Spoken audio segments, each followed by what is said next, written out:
जायचं म्हणून. सगळे कुत्रे आहेत त्याच्याकडे पिल्ल्याचे. हा मग खूप सारे पिल्ले आहेत ते.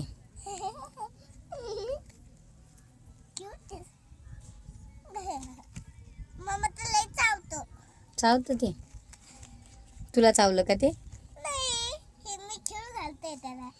डोळ्यात जाईन त्याच्या खेळू घालायच्या नादात काढी ती. ती काय डोळ्यात नाही जात. नाही जा.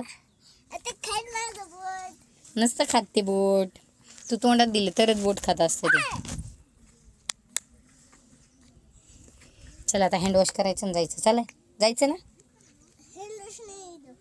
हँडवॉश नाही आपण घेऊ त्यांच्याकडून. चल मग झालं का खेळून? ते खेळते सर. अरे नको जाऊ मला माझं बोट जाईल मी. खेळायचंच वाटत आहे. त्याला घरी घ्यायचं का थोडं आणि घरी नको.